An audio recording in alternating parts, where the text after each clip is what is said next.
and I participated in the first year of law school in it. I did a skit, a Saturday Night Live skit. I don't know if I was Hans or Franz, but I was one of them, and we were going to pump you up. Welcome to Story and Craft. Now, here's your host, Mark Preston. Hey there, welcome. If you're new to the show, thanks so much for checking out Story and Craft. My name is Mark Preston, and if you are coming back, thanks for stopping back by. I certainly appreciate it. Today, a great chat with another Mark, and he spells his name with a C as well, so you know he's cool, right? Marc Guss, he is a former agent with the William Morris Agency, and he also is a founding partner of the talent management firm ACM Talent. He has a new book out. It's called Instincts of a Talent Agent, Entrepreneurial Takeaways From an Industry Insider. Now, it doesn't make a difference if you are an actor, a voiceover talent. Most certainly, you're going to get a lot of great information from Mark about representation, about how to up your game and whatnot. But if you're an entrepreneur or you have some goals and things you want to get moving, the information that Mark presents in the chat and in the book, pure gold, good stuff. And beyond the nuggets of wisdom, we just talk story and have fun. I mean, you know me. Hey, and by the way, don't forget storyandcraftpod.com.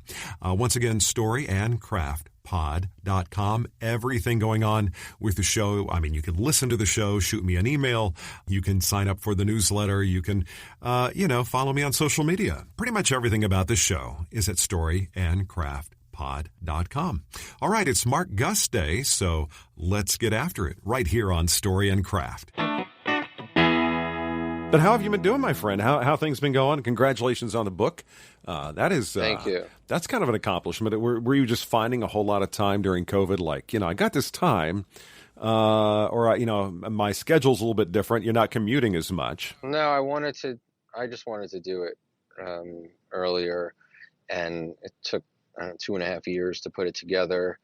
We just got another nice review about, because it's not a how-to voiceover book. It's an entrepreneurial book, and we'll get into that, in our discussion. One of the things in your book and the notes you sent over, I thought was such a really, really good point. It's subtle, but it's something that you don't even need to own your business to be an entrepreneur. I wrote that in my book, and I feel very strongly about it because I experienced that throughout my career in every facet of representation, especially at the beginning as an agent, because I was made an agent by the president of the company that I was an assistant to, and he did celebrity endorsements for voiceover, and I talked him into letting me become a sports celebrity agent for endorsements, because he didn't know about sports, and I said, hey, I'll help you and I'll build it out for you. And all of a sudden I'm doing deals for these top broadcasters and sports personalities. Was that kind of a thing in the moment, or is that sort of a new concept, or was it something that y'all were kind of underserving that aspect of the entertainment world? It was happening at very few agencies, but there happened to be an agent who represented Charles Barkley, who I tried to become his assistant, and he didn't hire me. But later on, he wound up at William Morris as an agent, and we became colleagues and friends. So it kind of gave me that idea that, we can create something even bigger. So I did that, and then I went to Abrams Artists, which is A3 now, but Harry Abrams got in touch with me and asked me if I wanted to start the promo department. And I said, I really don't know what that is. It's a whole new concept in agencies, starting promo departments. Actually, Phil Sutphin started the promo agency at SCM&M, which is the agency I was just telling you about, that I became a sports celebrity endorsement voiceover agent. And I used to joke around with Phil. This is when, in the mid-90s, I would say, what do you do? I don't understand what you're doing. I see you're talking to MTV and ESPN, and you're putting CDs together to send to these networks. I just don't get it. And Harry Abrams, I was just upfront with Harry Abrams. I was transparent with him. I said, I don't really know what they're doing there. And he said to me, well, you're having a lot of success doing what you're doing. So isn't an agent an agent an agent? And I thought that was really smart. And I did it. I got there, started the promo department, and I always wanted to be at William Morris, and that was my opportunity because William Morris restarted their scale voiceover department and brought me over. Now, you said you always wanted to be at William Morris, but what about it for a younger guy kind of wanting to kind of crack into the industry? What about William Morris was kind of beckoning you? What was that thing that was like, that's kind of the brass ring? Yeah, well, to me, well, it was a brass ring. To me, it was synonymous with talent agency. It was the gold standard. So I always strived to be there. I couldn't get into the mailroom department, which is where the assistants begin their journey. And I don't know, I just couldn't type fast enough, or I couldn't do stuff fast enough, and I just didn't get in. So I took a circuitous route, became an agent, and then they hired me as the promo agent to start their promo department within the scale voiceover department. And then I got there, and so now circling back to how do you become an entrepreneur within a company, I was given a phone and a desk and subscriptions to Variety, Hollywood Reporter, etc., cable. They're like, do you want HBO? Do you want this? Do you want that? I'm like, what? Really? Okay. And then I'm thinking, wait, how am I going to stay here if I don't bring business in? And there was one client there who was the voice of 25 radio stations. And I took note of that. I took notice of that. And he sparked my interest as far as, well, no one's really representing radio imaging talent in mass. And so why don't I go out and sign every top radio imaging talent? And I did, and I brought them in, and I would service their entire business coming in. I said, this is the way it has to work. Like, I'm going to be involved in your business. I'm going to promote you. I'm going to turn, if you have 40 radio stations, you'll have 120 radio stations. I'm going out there, I'm marketing William Morris Agency CD. We're going to every radio station in the country, in the UK and Canada. No one's ever done this before. And I had confidence in it. And I told them, and not only am I going to put you under the William Morris umbrella with me, but I'm also going to, I would joke around and say, I'm going to turn you into a real person, meaning I'm going to turn you into a real voiceover talent, which is a diversified voiceover talent. So I know that you don't just want to do radio imaging. You want to do promos, you want to do narration, you want to do commercials. So let's do it. And I'll be right in your corner. So we wound up turning these amazing talent into better, more successful imagers and complete diverse voice talent. And that was my annuity for like 13 years, almost 13 years of being there. We went from representing that one talent when I got there who had 25 radio stations to over 2,500 radio stations in less than a year. So that's an example of being an entrepreneur within a company, because no one else was doing that. So I thought I would be an agent, like, Entourage style, even though that was pre-Entourage, television, motion picture. And I thought it was way too slow for me, because I did internships at those agencies in legit, which is theatrical, which is motion picture, television, theater, etc. And I did a stint at a commercial talent agency, and I thought that was the speed for me. It was instant gratification. You see your work, you see your clients' work, and you get that satisfaction. Well, it seems like for those that aren't really kind of keyed into what the promo side is, or being the voice of a radio station or whatever, that this is stuff that's active every single day. You're having to talk to people. You're working. These are talent that have a relationship that needs to be, that they're servicing a client daily. It seems like the legit side, or theatrical side. Now, I remember John Favreau years ago. I interviewed him, and he said, when a show wraps, I'm out of work. And I was like, it didn't really resonate with me. I was like, oh, well, yeah, I guess that is true. This guy doesn't have a job. So then it becomes finding the next gig. Whereas on the promo side, kind of like commercial, it's a much more active, I hate to say frenetic pace, but it definitely is not as the negotiation thing. You hear about people negotiating for movies or TV shows. That can go on for a long time. It's funny you say that because when I was an intern and I was pulling Jennifer Aniston's headshot among many others, Anthony Hopkins, et cetera, et cetera, et cetera, I did a summer internship for an agency, and I had no idea if what we were submitting them for was going to succeed, when the premiere was going to happen, whether or not it was going to go more than a season, whether or not a film was going to open big. And again, like I said before, I don't have the patience to wait like that. And I don't know I say this all the time too, that all talent and all agents representation have fallen into the voiceover industry. No one really, I'd love to meet the person who said, I want to be a voiceover talent when they were a kid. They wanted to be in entertainment. They wanted to be an actor. They wanted to be a go-getter, and, maybe from the representation side, or maybe they wanted to be an actor and then became an agent. I mean, I minored in theater. I did a stint of thinking, well, do I want to be on that side? And quickly I just realized that I didn't want to be on that side, and how could I be in the entertainment business? Well, I'll do it this way. The people that I respect, the people who intrigue me, the ones that have the kind of careers that seem to endure, are the ones that they're always thinking. They're always they're not resting on their laurels. They're not going, well, I had this really big thing, back in 1990, whatever. I did. Well, Right. What are you doing now? I remember, it's funny you mentioned Right. Entourage.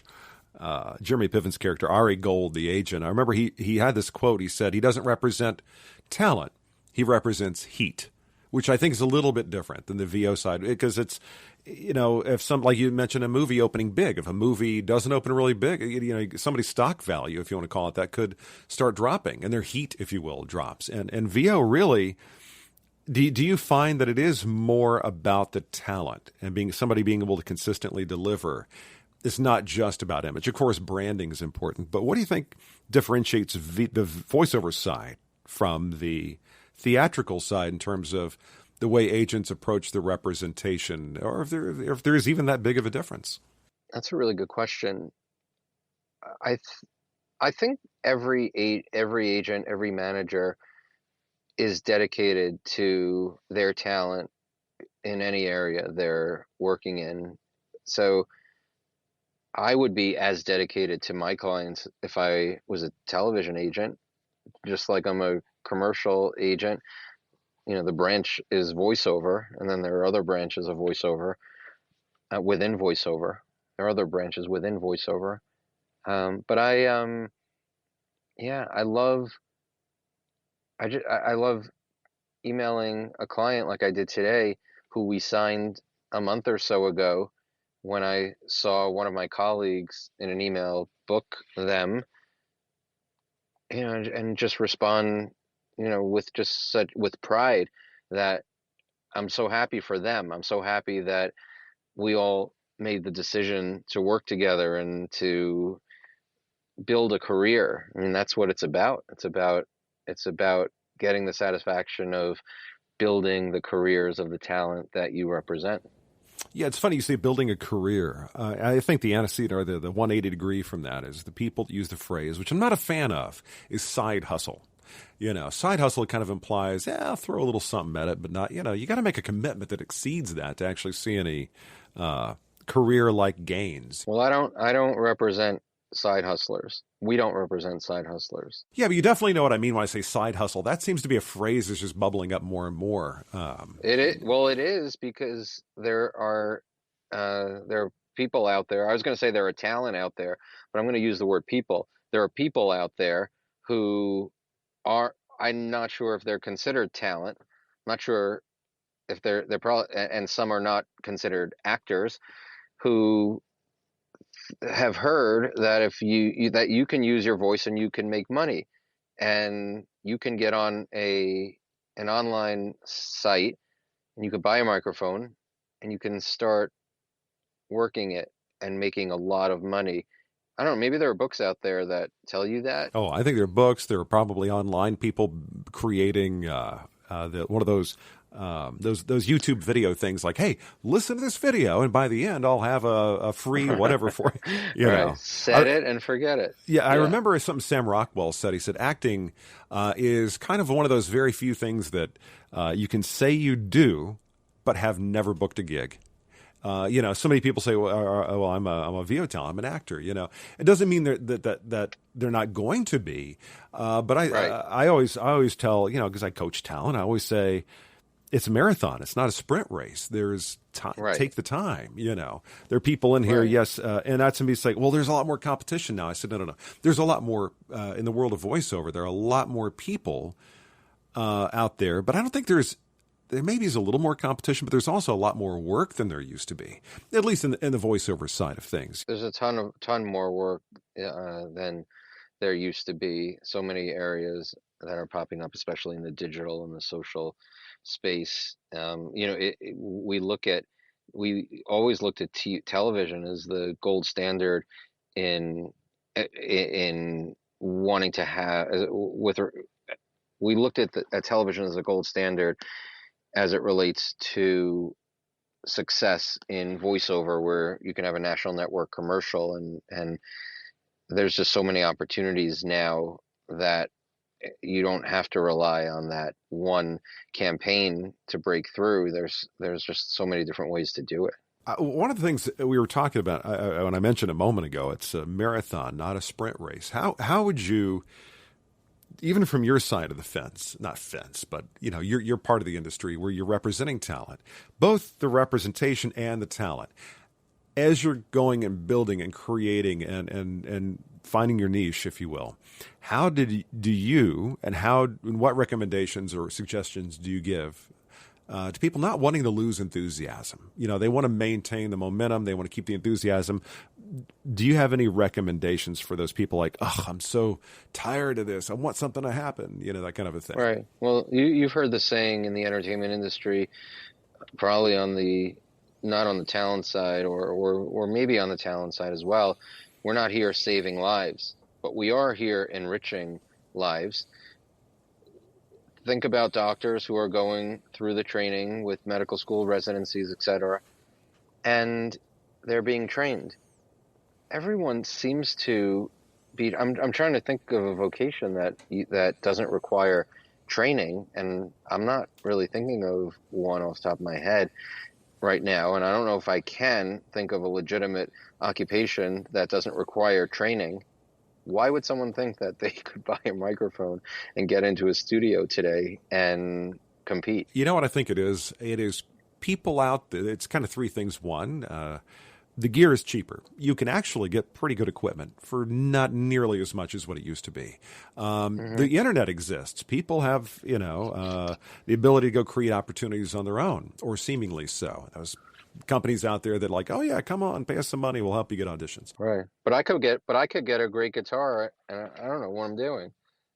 I can get that. That's a great example. And I think that there's no one path. Everybody follows their own path. There is no assembly line to get you there. And I think that, like your path, though, like, did you think getting the law degree or going to law school, did you think that was that like, okay, I'm going to do this with an eye on being with being a talent agent, or was that something that's like, oh, you did? Okay. Yeah. My first cousin was the president of a big talent agency, New York, and I am the youngest cousin. He's the oldest cousin, so he must be really old. And he really, I was really excited. He was always the life of the party.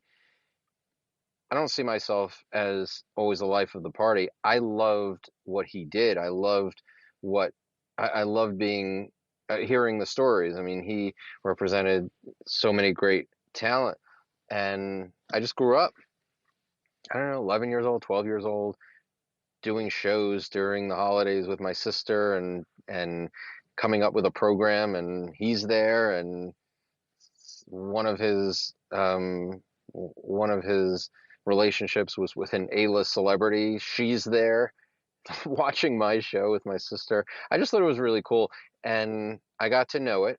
And I took my own path because I didn't take an internship or an assistantship or an agentship with agency position with his company, I wasn't even going to entertain that. I just wanted, so I went to law school. I looked at that as building on an entrepreneurial path, and I just thought that that was going to be another a unique feather in my cap as I pursued this business. So I didn't go to law school to make law review or to worry about where I was graduating, what half of the class or whatever it is. I I'm sure I was in the minority of students who just didn't think like that, because I knew that, because I wanted a law degree. And at the end of the day, you get a law degree or you get any degree, it's not going to guarantee you any kind of success. You're going to have to hustle with that degree. So to me, I was going to have a good time. I was going to be involved in the entertainment world while I was in law school. Like, I found I didn't even put this in my book, and I don't know why I didn't, but there was a show called The Libel Show, Libel. And it was a tradition at Syracuse Law School. By the way, that's Biden's alma mater too. He went to Syracuse Law School. I was there. I was there when his son Bo was there. I was a year or two prior. I was first year. I think he was second or third year. And I was in the student lounge, just overhearing that there was this show that that happened in the spring, where you would lampoon professors, get on stage, and just do fun things. It was drinking. It was just a nice time out from the daily grind. And I participated in the first year of law school in it. I did a skit, a Saturday Night Live skit. I was part of the Hans and Franz. I don't know if I was Hans or Franz, but I was one of them, and we were going to pump you up. Next year, I took charge of the whole show. It went from, let's just get on stage and do what we can, to no, we're going to be submitting scripts, and we're going to turn this into, we're going to bring it to a real venue, and we're going to sell tickets. And it was a production. And I took jabs for it, where someone actually did a skit in the show, who this guy gets on stage with a hat and long hair, and they're like, "Hey, I'm Marc Guss. I'm the producer. I'm the director. I'm the whatever." And you were sort of the Lorne Michaels of Syracuse at that time, I guess. Yeah. So I'm like, how am I going to top second year? So we go to third year, and we make it an even bigger show. And to this day, the Libel Show exists to a level that it wasn't years prior to me taking it over.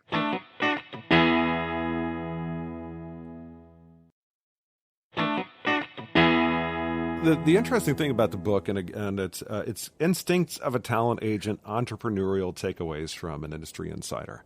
It's on Amazon right now, of course. But when you said instincts, and it reminds me of this quote, which I kick out there often, from Sanford Meisner. He says, act before you think.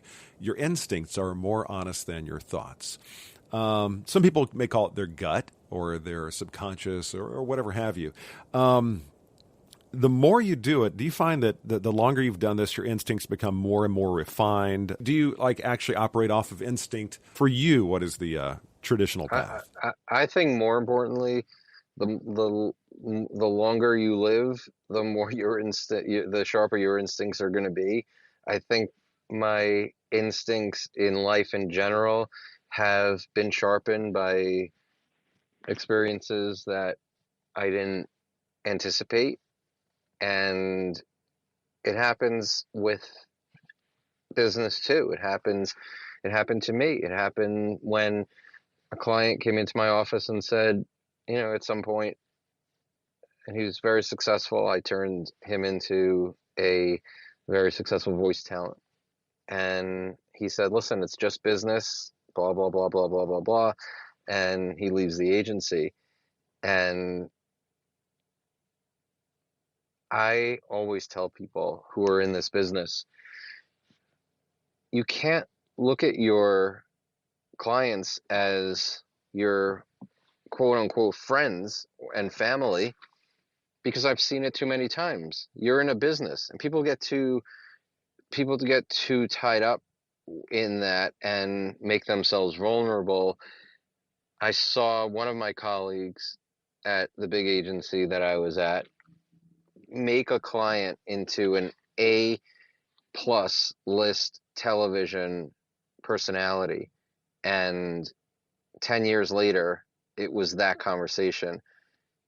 I don't think he ever anticipated having that conversation, that conversation would be had, but it was, and it takes you down in so many different ways, not just professionally, but professionally affects your personal, your success, your income, your reputation, your everything But affects when your you're life. younger, I mean, Mark, don't you think when you're younger, it's really hard to draw that line of delineation compared to decades into doing it? Totally. Uh, Yeah, totally. do you ever Yeah. look back at when you're younger, go, why did I ever do that? And you have to go stop kicking your younger self, going, I Oh my didn't have God. decades All of the time. experience to All the actually time. know. All the time. And I don't know. I hope I don't, but I might be kicking myself, in a year or two or three or five. Probably will to some degree. And I Well, think don't you that's think that's good just news? that's Because okay. I mean, because that means you're learning something. You've Yeah, grown. yeah, That's exactly. I was just gonna say that, Mark. You're so smart. I mean, I really commend you for doing what you do, and building out what you've built out, and from coaching to performing to creating the biggest voiceover Facebook community to now doing a podcast. You're always trying to push the envelope. I love that. Well, I appreciate it. Yeah, I started the podcast. This actually came from a conversation with my kids. We were discussing when I had a syndicated show on the ABC radio networks, which is pretty popular. And I realized the only thing they remember is the lobby. We had this really cool atrium lobby, and and the security guard always brought really good coloring books to the kids when they'd hang out with me. But they don't really remember anything. I was like, man, Daddy used to be cool once upon a time.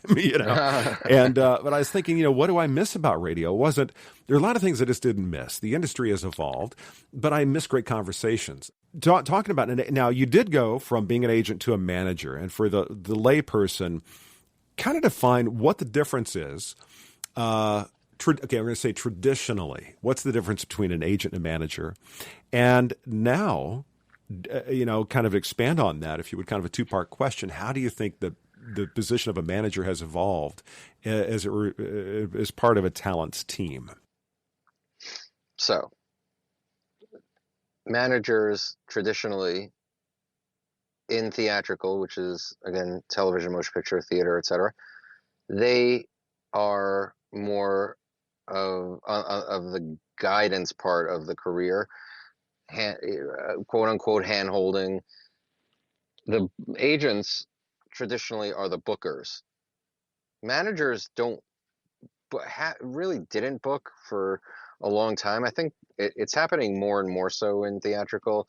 But when I was at William Morris, there were a few managers out there who were representing talent for movie trailers and a sprinkling of promos.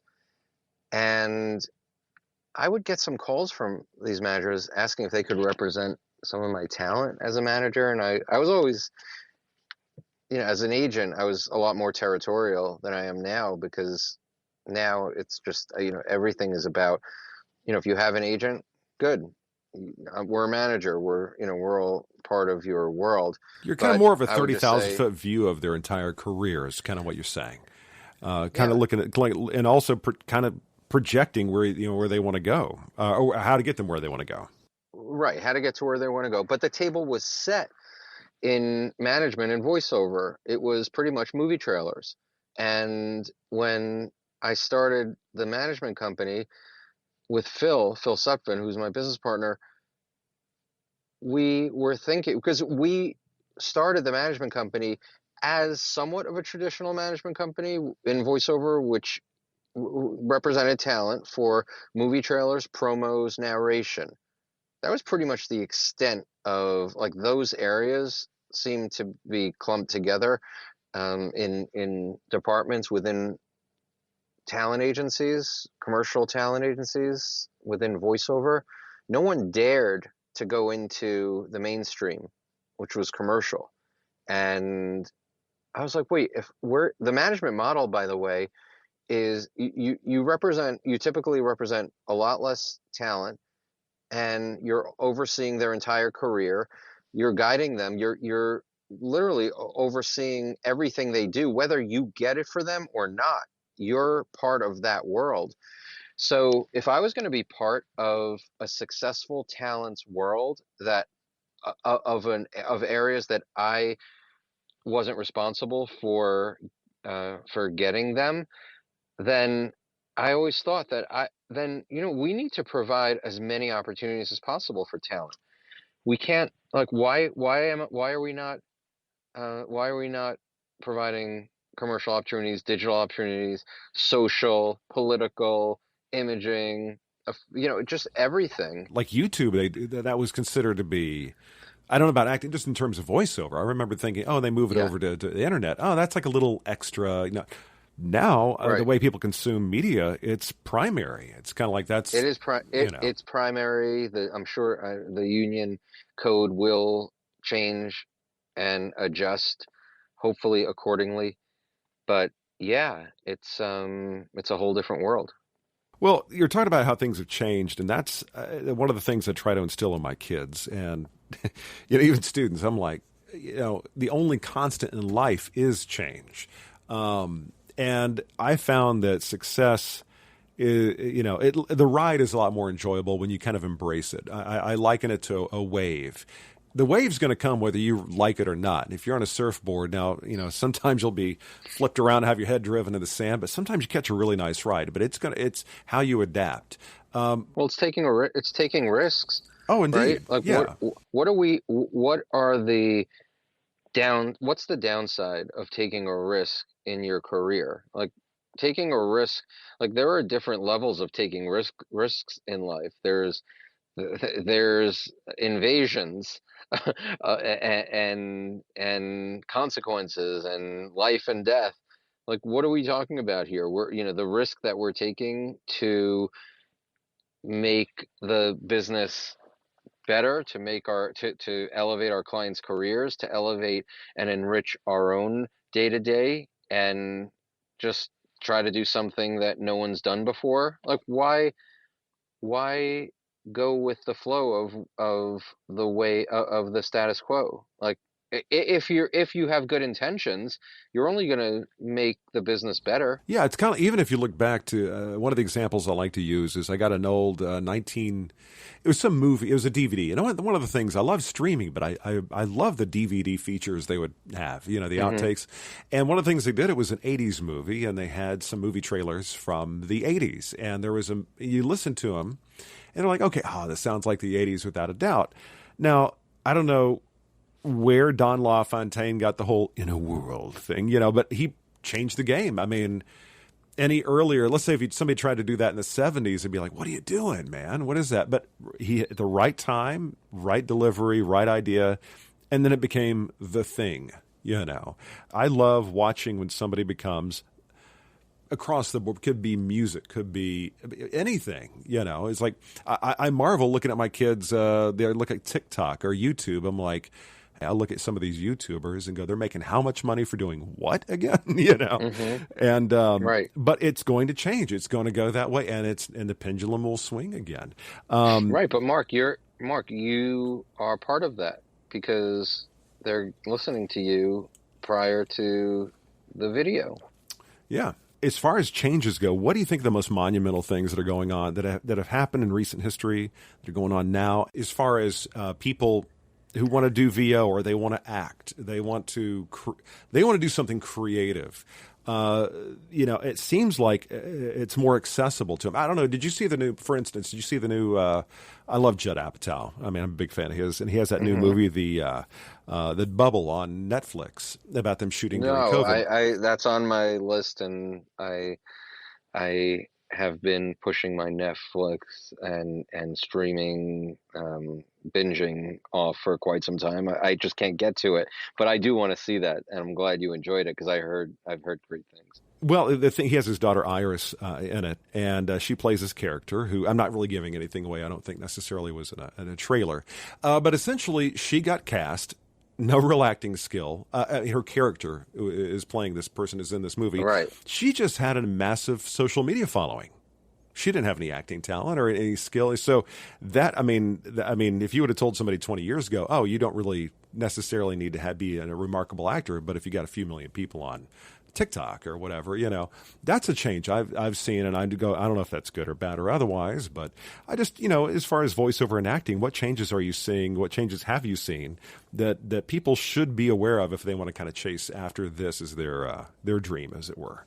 Yeah, I see a clear one, and it's going to happen in a big way in the not too distant future, which is you can't just be a voiceover talent anymore. You are going to have to be your own CEO, and within that company, you're going to need to have marketing and branding buttoned up and value to be presented to the masses on social media across the platforms, because what's going to happen is that brands are going to be looking at talent at some point when they narrow it down to their 5 finalists.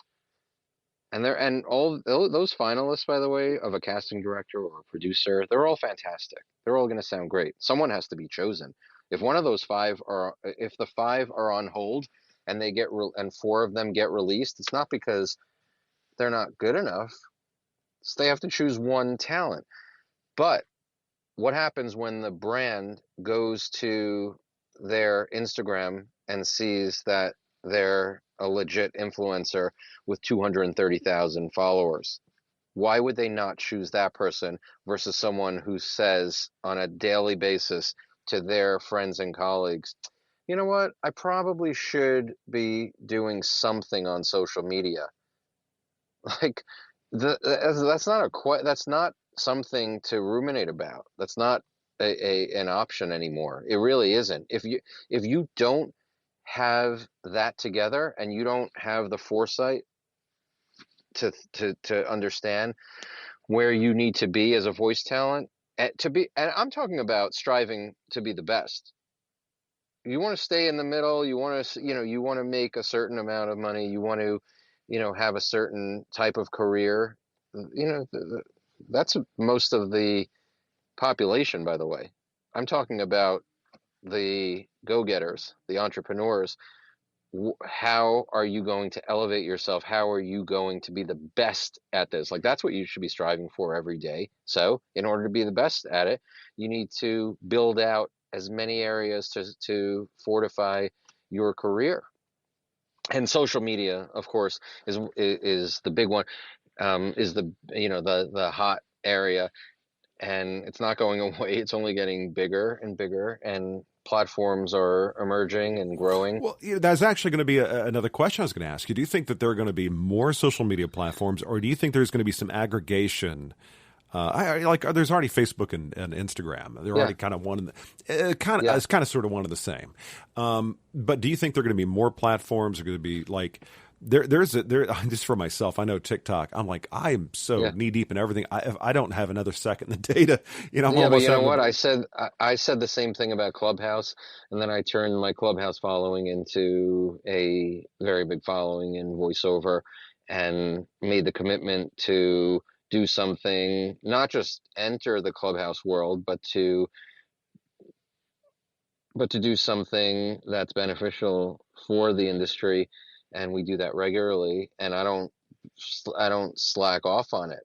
Just like I don't slack off on social media in general. Just like, when I started on Twitter, I made the commitment. Yeah, you said that word twice, commitment. That is the key, I think.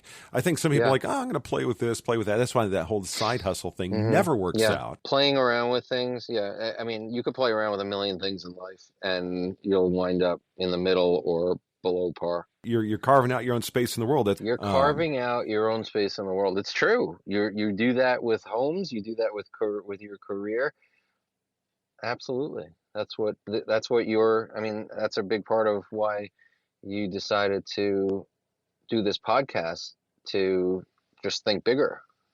Yeah, it was for me, great conversations. People just, like even the name of your book, Entrepreneurial Takeaways from an Industry Insider. It's not just the mechanics of going into the office, what happens 9 to 5. How are you living your life? How are you dreaming? And what are you aspiring to do? What are you observing? What things are you looking at that inspire you? And I found that, the conversations with the creatives, I mean, we have really interesting people, not just actors, people that I find interesting. I just think it's fun conversation. It's got the DNA of what radio was, I think, what it used to be once upon a time, but it's its own thing.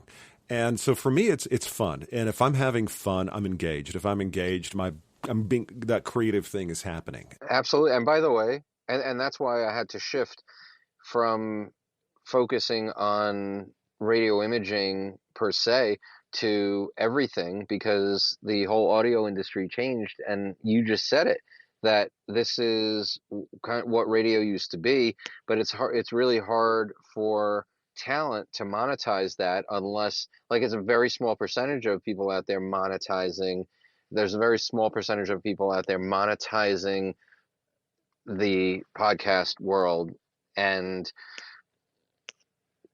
going into radio as a career these days, it just seems like the industry is shifting so much, where the old vocation of radio doesn't seem like it's going to be the future. And I just think it's a confusing area, because there are still people out there who say, "Oh, I want to be a radio DJ or a radio talk show host." I think there is definitely a place in news and sports, but as far as music and everything else, it's a tough one. Yeah, I talk to my kids about how they discover music. It's always on Spotify, or TikTok. Yeah. I use this example. I was speaking with Billy Bob Thornton a couple weeks, 2-3 weeks ago. And I was saying, what are you listening to now? And he said, well, whatever my 17-year-old daughter is listening to. And I told him the story how my 16-year-old is into country music. Surprisingly, she's very much a city girl, but she's really into it. Me being from Texas, I'm like, okay, let me, try to give her a little bit of an education here. So I kick on Brooks and Dunn, Neon Moon. I'm like, okay, this was big when I was in college. And and then so the song's playing and she starts singing to this song, which was decades old. I'm like, how the hell do you know this song? She says, TikTok. So it's really interesting that it's not necessarily what's old is new again, but these kids are discovering things in different ways. But is your 17-year-old it's Lily, right? Oh no, the 19-year-old's Lily. My son Zachary, my youngest is Emma, who's actually the voice of the show, believe it or not. She's 16. Yeah, she's the one who's into country music. So is Emma or Lily listening to radio consistently on a daily basis, like coming home and saying, "You know what, I got to turn the radio on"? No, you know what it is. My daughter, she's the only one. The youngest always has earbuds in. I'm like, "What are you listening to?" She's like, "Nothing." Occasionally she'll see something and she wants to listen to it, and boom, the earbuds are already in. If we remember back when we're younger, remember those kids that had the little Sony Walkman? They always had the headphones on. Yeah, of course, of course. But that's what. Okay, so at the time where we had a Sony Walkman on with the headphones, that was that was the age of radio, right? That was the age where you would listen to Casey Kasem and the top whatever, and the hits. But you're consuming music, you're consuming content from so many different areas. And I go back to what I said about radio. Like, if your 15-year-old and 17-year-old are not tuning in to radio stations throughout the day, then what's the future of that? Mark, I had this feeling that it's got to be a bunch of bearded hipsters, the same people that brought back vinyl and craft beer, that somehow there's going to be a point in time when radio, they're going to buy some stations and maybe they can change things up. But I just don't. Maybe. Yeah, maybe is about as far as I go with that idea. But I honestly, you remember this era, the A&R people and you know, the selling records and the vibe that was going on 70s, 80s, 90s in terms of record sales. I don't really, that's a whole business model that's changing also. So we're definitely in flux, and it's just trying to find the right wave to catch and understanding what's going on. But how much fun was it to get the 45s, right? And collect and listen. Like, I loved it. I loved it. And I loved the cassettes and I loved the CDs. And I loved listening to radio at the time. It's just a different world that we're in.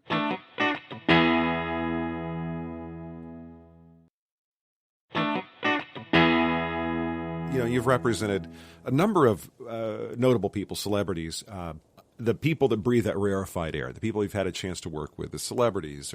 I'm curious about the personality traits, the habits, the work ethic, things of that nature that you think got them there and are keeping them there. Have you ever kind of gone, you know, I've seen this enough. I think it's a thing. I think it is probably one of those ingredients of success. What would some of those things be from your observation on your side of the creative ecosystem?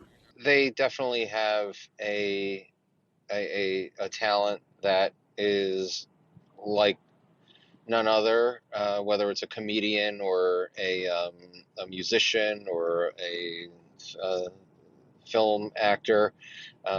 You know, they have this special something that puts them in rarefied territory. And you know, but it's, again, it's different in 2022. We're just talking about radio, but celebrities in 2022 are different types of celebrities. It could be a TikTok celebrity, it could be a YouTube celebrity, you know. So what is the definition of celebrity today? I don't know. It's a combination of the traditional and the influencer. Yeah, you mentioned commitment before. It seems like that I find that the influencers have almost like this obsessive commitment to doing whatever they do, you know. Absolutely. Obsessive commitment and drive and passion, because it's not easy to, yeah, I mean, it might be a fluke to go viral, you know, to have a video or TikTok clip go viral, but that's not going to sustain a career. It's typically the talent who's going out there and bringing content to the table that's new and fresh and anticipated. As far as things that take away from a career, you've probably seen more than your fair share of people that have made missteps. What are some of the cautionary tales, and maybe kind of a top 3, 5, whatever, things people need to look out for? They decide, hey, I want to be a voiceover talent. I want to be a TikTok star. I want to be a social media influencer, actor, whatever. What are things like, hey, that's great, but keep an eye out for this. Be mindful of this. Don't do this thing. What would a couple of those things be? On the agent side, on the representation side, be wary of an agent who will guarantee you anything, because there is no guarantee. They can position you just like a manager can on the representation side in general. They can position you and do everything to put you in that spotlight. But, and I've been telling clients this ever since I started, I never guaranteed anybody that I was going to book them on one thing. And I tell clients that, or would-be clients, that prospective clients, that I will not guarantee that I'm going to book you on anything. Meanwhile, I say that, and then we wind up booking talent over the course of time on a ton of stuff, hundreds and hundreds and thousands of things, but I'm not guaranteeing it. That is, I mean, a golden, probably number one on the list. Anybody promises you in terms of timeline or money, look out. You know, be mindful of that. Because now it's the relationship today between a talent and representation is a business partnership that did not exist when I grew up as an agent, it was the agent being the gatekeeper, especially as it relates to voiceover. You put all the eggs in the basket of your representation, and there wasn't opportunity to do corporate work or e-learning work or be an entrepreneur in voiceover. Today, there are talent out there who don't have agents who do phenomenally well in certain areas of voiceover. But if you want to be that entrepreneur and be the best at your craft, why wouldn't you want the gold standard of voiceover, blue chip commercials and promos and narration and trailers and that kind of stuff? Like, why wouldn't you want that to supplement your already ascending career? I wouldn't want to stop at a certain area. I would want to have everything. So you actually can build that out yourself these days. LinkedIn, marketing, branding, social media, find, and hustle for buyers, and then get the attention of an agent that way. And you might put yourself in position to have everything you always wanted. Yeah, what's funny is that, ACM, of course, I don't know if I mentioned it, of course, your partner, you started that with Phil Sutphin, and that's very successful as a management company. And I think that, y'all are definitely, I would say, top of the food chain, but one of the things, and I have plenty of voiceover talent, or even actors I work with that come to me and they want to do voiceover, and they say, who are the good agents? And I'm like, yeah, I almost don't really know. It's becoming... There are people that are just Jedi Knights that could open up doors you didn't even know existed. And there are other people just trying to keep the lights on. And it's becoming a little bit more difficult for the layperson to delineate between the two, because you've had big talent agencies who have William Morris. Didn't they close up their voiceover department? Yes, but the big talent agencies and the agencies that are known for commercial and voiceover, they have always been, to some degree or to a large degree, limited to the resources that could be provided to them, whether it's a voiceover agent or an on-camera agent who would love to have more colleagues, to have more opportunities to present to their clients. But the heads of the agencies, the owners of the agencies, the partners, are making decisions to keep their budgets where they need to be, and they have to oversee a lot of different areas. So it's not maybe top of the list for them to expand the voiceover department. So when I was able to start a company and have the most gifted former agents turn managers, I mean, we're just a unicorn, and we wanted to do something different.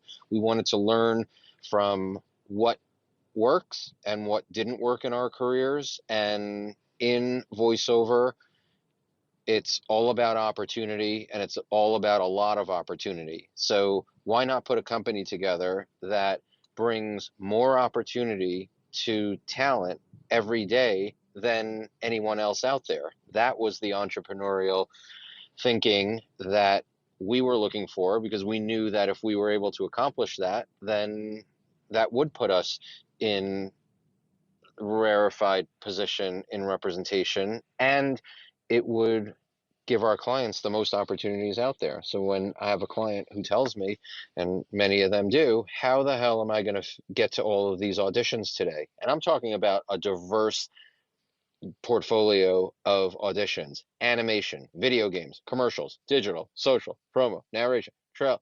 How am I getting to all this today? And I love that problem. That when It's I a hear damn good that, problem to have. yeah, Yeah. I love the problem. And then I have a conversation with. Then I tell them that this is more of a time management situation that you need to figure out. And by the way, this issue that you have today, that's not enough for me, and it's never going to be enough for us, and it shouldn't be enough for you either, because just as you think you're overly bombarded today, my goal is to, I don't know, triple that in a couple months. And how are you going to figure that out? So it's always, to me, we're never going to be satisfied, no matter I mean, we are in a position where we're providing our voiceover talent with the most opportunities that they can get, period, across the board, diverse opportunities, quality, quantity. But again, why should that be enough? Like we're like, why would we not continue to push the envelope? If there's a buyer out there that's not doing business with us, they should. Isn't it boiled down to, in some way, dreams and aspirations? And I think it's going to be really difficult for anybody that represents talent to have somebody that has no real, they haven't sat down, they don't have a bucket list. They don't have things they want to do. They're just kind of like, hey, whatever comes at me. One of the things I tell my students is like, yeah, I can help guide you based upon your signature, your vibe, your what special sauce you bring, but you got to be passionate about something. Something's got to turn you on. It's got to be your North Star. And I think that together with commitment, I mean, dream, daydream about what you want to do and really hold on. My favorite people are, they're always perpetual motion. They're always going somewhere. They're creating something.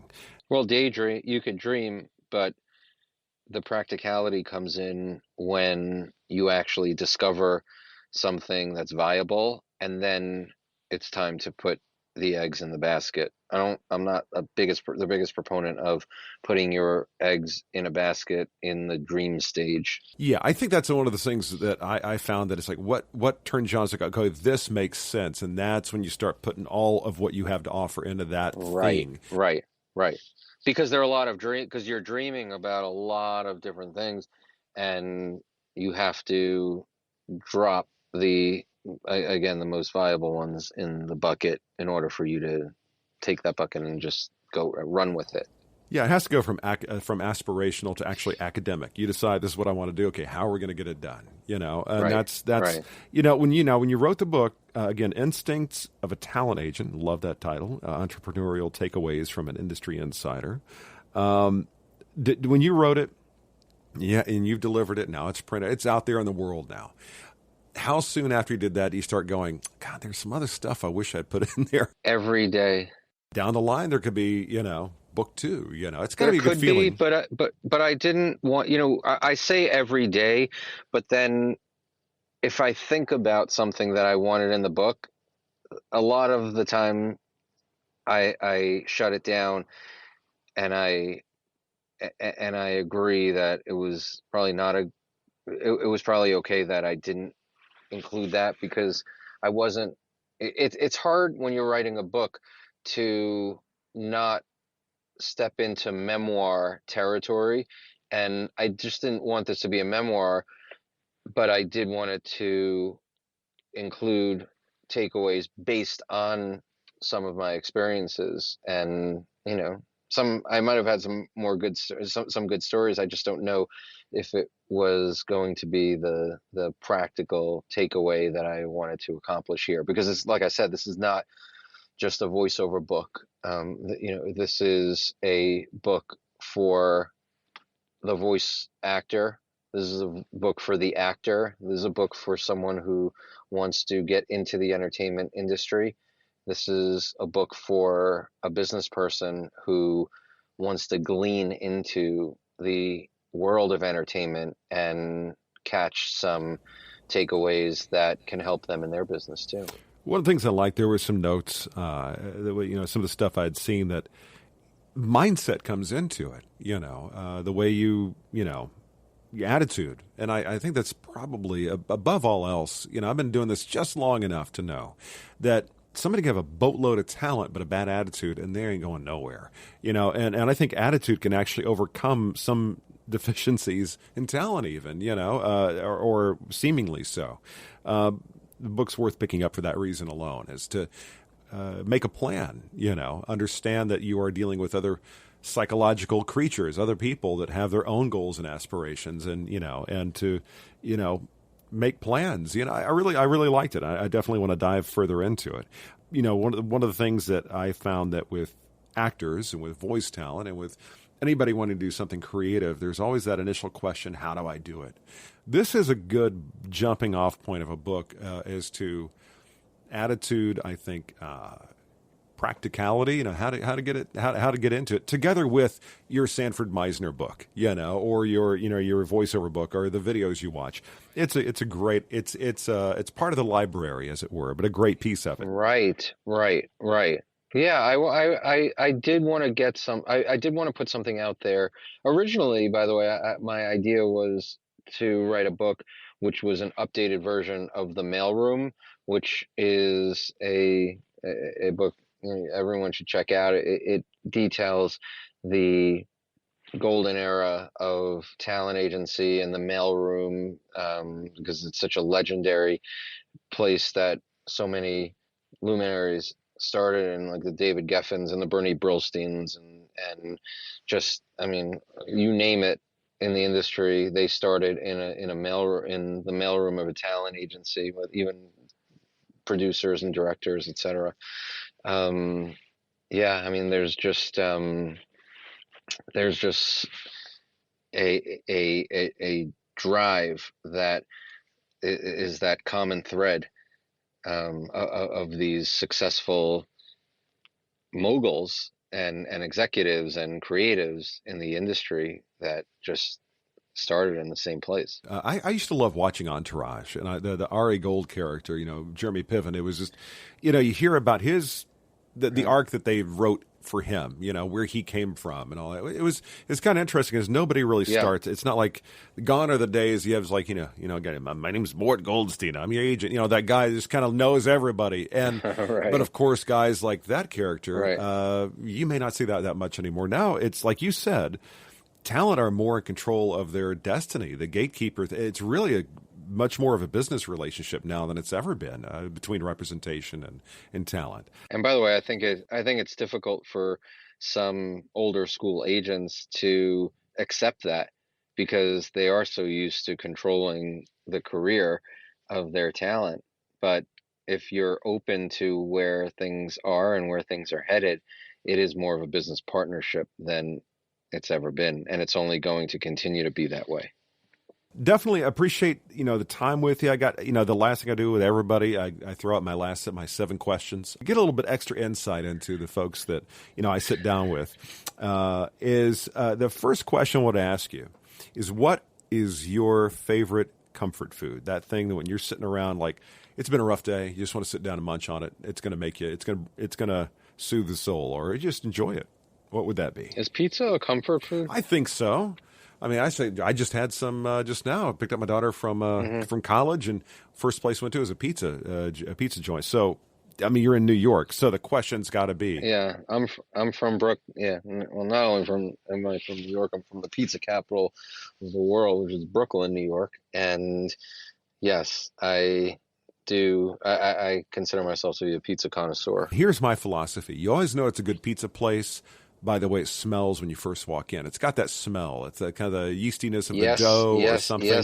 Yes, sir. And every slice that like, I look at slice. I don't think I ever go into a pizza place and not point to the slice that I want. Not all slices are created equal. Oh, I saw something on social media you posted. It's like, which slice would you want? The 2 corners or the one in the middle? I was yes. I'm a middle guy too. Actually, I was watching Andrew Zimmern, and he went to, I think it was in Brooklyn. It's called Spumoni Gardens. I think it's what it's called. I know it very well. I want to try that pizza so bad. It's fantastic. I've never seen anything like it. So it's yes, the original grandma slice, which is cheese, then the sauce on top. Oh god, now I'm hungry again. So comfort food, pizza without a doubt. Now, 3 people you can think of if you're going to be sitting down for coffee after you have this pizza. Who are the 3 people that you would love to sit down with, and you think it would make for just a great few hours? You just kind of get lost in conversation with those 3 people. Maybe Howard Stern, Jerry Seinfeld, and I don't know. I'll actually, as we're getting to the next questions, I'll come up with the 3. I got you. I wasn't prepared for that. Yeah. That's okay. Now, who was your celebrity crush as a kid? Wow. My celebrity as a kid, or as a teen, or as a teenager? Yeah, let's say teenager. Or any time that was monumental, like, oh my God, that is just Mount Rushmore of my celebrity crushes. Right. Maybe Jennifer Love Hewitt.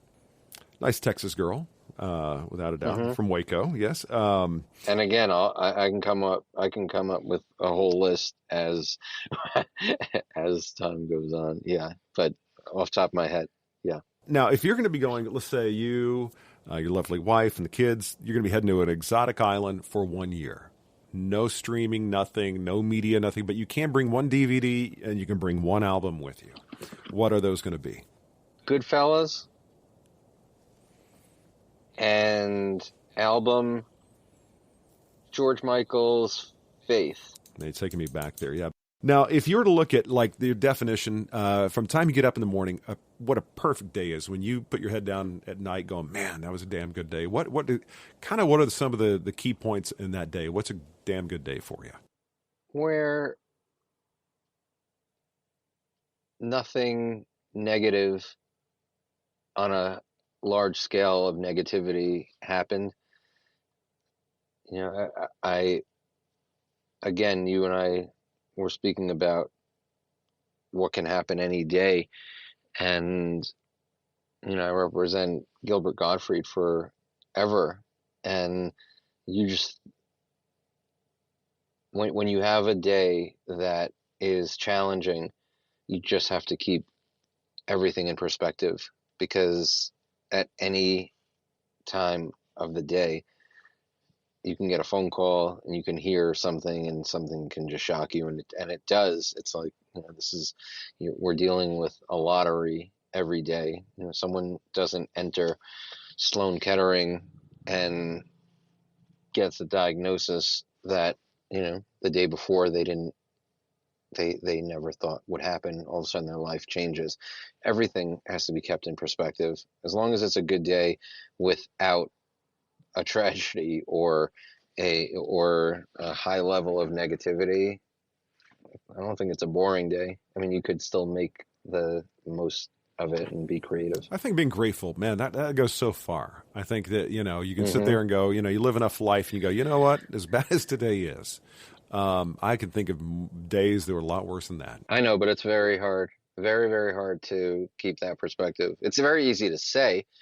Yeah. It's easier to say at the end of the day, but when you're in the grind, it's very difficult to get a grasp of, of the big picture. Especially the more empathetic you are, it definitely is difficult because you're kind of seeing what other people experience if you're having a difficult time as well. Yeah, absolutely. If you stay kind throughout the day, if you are able to have a sense of humor in a store, if you're able to be personable to your neighbor, not everything is a crisis. Why not make, like, what you're bringing to them and to what you're bringing to them is a great effect, and in turn you're doing the same thing for yourself. You're just keeping yourself in a great state of mind, a healthy, positive state of mind. That's great. That's exactly what I was talking about from your book. It's setting your attitude, your disposition. It colors everything, doesn't it? I mean, everything you do does. It's a cumulative effect throughout the day. And you know what? I don't have a problem bombing when I try to, I really do try to, and I think I get it from my dad. Like, I love jokes. I love pranks. I love all of that. Yeah, sense of humor, without a doubt. That's a zen of it. And I was watching the Elon Musk, or they were talking about the documentary. It's out now. I think it's on Netflix, about how the typical way that NASA did things was they're trying to ultra plan, trying to not make any mistake. Whereas Elon Musk's idea with SpaceX was, get out there. If we make big mistakes, we learn big, new lessons. It's not being afraid of making mistakes and not letting it take your day down. Taking risks. Yep. Indeed. Now, last couple questions. Now, if you weren't doing this, if you weren't a manager, if you weren't representing talent, what would be the thing that you think you derive joy from? Some other vocation? What would you be doing? I really don't know, because when I would leave my office to go to lunch when I was at William Morris, I would look around, and I was actually oblivious to hedge funders who I didn't even know what it was about, but they do really well. They make a lot of money. Successful ones do. High level finance attorneys. I don't know. I need entertainment in my life, and the fact that I was able to pull it all together, get the law degree, not because I ever expected to have files of and papers thrown on my desk for someone to tell me to take care of that. I am just so happy that I'm immersed in an industry that I just love, and I honestly I can't think of any industry that I'd rather be in. Well, that's the most common thing I'm hearing. Everybody I speak with, it's like they just simply can't think of doing anything else. And that's kind of the thing, that the indicator that you're doing the right thing. You are where you should be, you know? And if you're not, then try to be there. Indeed, absolutely. The last question is, now you have that DeLorean, you can jump in it, and you can go back to when you were 16 years old, and you've got a couple minutes, and you can offer up a piece of advice to 16-year-old Mark, and you could say, okay, this is what you should do. Be mindful of this. Look out for this. Do whatever piece of advice. What would it be to your 16-year-old self? Don't expect anything. It's all about drive. It's all about hard work, and nothing is going to come easy. I think it's a great piece of advice to, I think, my kids' generation. That doesn't mean you have to suffer, but there's going to be an investment. Absolutely. I think it's a wonderful piece of advice that you get out of it what you put into it, more or less. I actually I thought for a minute that I would maybe be a psychologist. I majored in psychology. I said prior I minored in theater. But if you're lucky enough to find the answer that drives you, then you did something right. A lot of people, unfortunately, don't find that, and that's a struggle. Yeah, I think it's definitely a gift. I think that not everybody, based on their responsibilities and this, that, and the other, they may not have the opportunity to go to that ultimate dream thing. But you know what? Even still, carve out a little space. That's we talked earlier about the whole side hustler thing. I can tell you, I've worked with voiceover talent, actors that want to come into being a voiceover talent, and they've got a family, they've got work, they've got things, and then at night they're carving out space every single day for them to do that thing they want to do, and it's incremental. They build it, And I think if you have the wherewithal to do that, I think it's definitely going to happen, at least at some level. And that's another, bringing it back around to your book, it's a lot about attitude, a lot about mindset. I quoting Will Smith sounds a little odd right now, but he has had a great attitude about a lot of things over his career. And one of the things is the difference between talent's one thing. You can have talent inherently, but it's just constantly beaten away every single day on that thing. That's where you develop the skills, So it's you got to make again, bringing up what you said, commitment. I always say to everyone who will listen, just get jiggy with it. Speaking of Will Smith, right? Yeah, that's a great place to end it. The jiggy moment is always a great place to wrap. But Mark, man, I really appreciate you being generous with your time, especially as you're bouncing around the. Are you in Jersey right now, or are you back in Manhattan? Or you're just kind of moving about, getting things done? I'm moving about, yeah, just back and forth for right now. But I would like to give you the full answer of the three people that I would like to have at a table, and that would be Howard Stern, Jerry Seinfeld, and my dad. I always love it when somebody brings somebody from their family, their spouse, parent, something like that, because that kind of brings it together, I think. I would love to be kind of sitting at a table adjacent just to overhear that conversation. That's so nice. But man, I really appreciate you taking time out. Again, Instincts of a Talent Agent, Entrepreneurial Takeaways from an Industry Insider. It's out right now, correct? The release date was March 15th, It's on Amazon.com. It's on MarcGuss.com, and I really appreciate you having me here, Mark. You know how I feel about you. We did a clubhouse recently. We've spoken. We are in touch, and again, kudos to you for doing what you're doing, creating what you've created, and just continuing to energize yourself with projects that you enjoy. I want to have fun, man. I want to have fun, and I want the people Why around me not? having fun. And by the way, I saw the way you interacted with your daughter and the way your daughter interacted with you. I was only like 5 seconds, 10 seconds, but I can tell you're a great father and they love you. Oh, that's very kind of you, man. They're it, man. They're you know, there's reasons, like even this little project I'm doing right here. You know, Emma's my 16-year-old's the voice of the show. I'm like, why not? You know, it's a fun thing. It's not? It's all about making memories. You know, you got young little ones, man. Let me tell you something. Those years go by fast. You know, just soak up the memories and kind of what they say. That idea, just kind of live in the moment. Little Yes. actor thing there in the moment. Absolutely. I tried to do that, but still I can't slow time down, man. I'm trying to figure out a way to hit pause, you know, but Not going to happen. they keep getting older, but I stay the same age, you know. or you think you do. Right, exactly. Or kind of the inverse of Matthew McConaughey's character in, you know, Dazed and Confused, you know. I'm the one that stays the same age. That's what I'm telling myself. But my friend, again, thank you for the time. Always appreciated. And best of luck on you know, getting that book out. Love preaching the gospel of great ideas. And this is a book full of them. Thank you, Mark. But best of luck in your move, and hopefully get that new place tweaked out just the way you like it sooner than later. Yes, thank you. And again, thanks so much for having me, and we'll be in touch soon. All right, Marc Guss, what a chat. Lots of great information, nuggets of wisdom. The name of his book, again, is Instincts of a Talent Agent, Entrepreneurial Takeaways from an Industry Insider. It's at the Amazons. Of course, you can run over there and grab the book.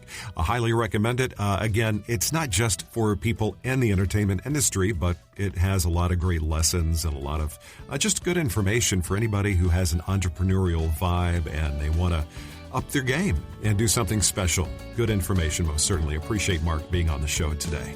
Okay, that's it for this episode. Looking forward to connecting with you again on Story and Craft.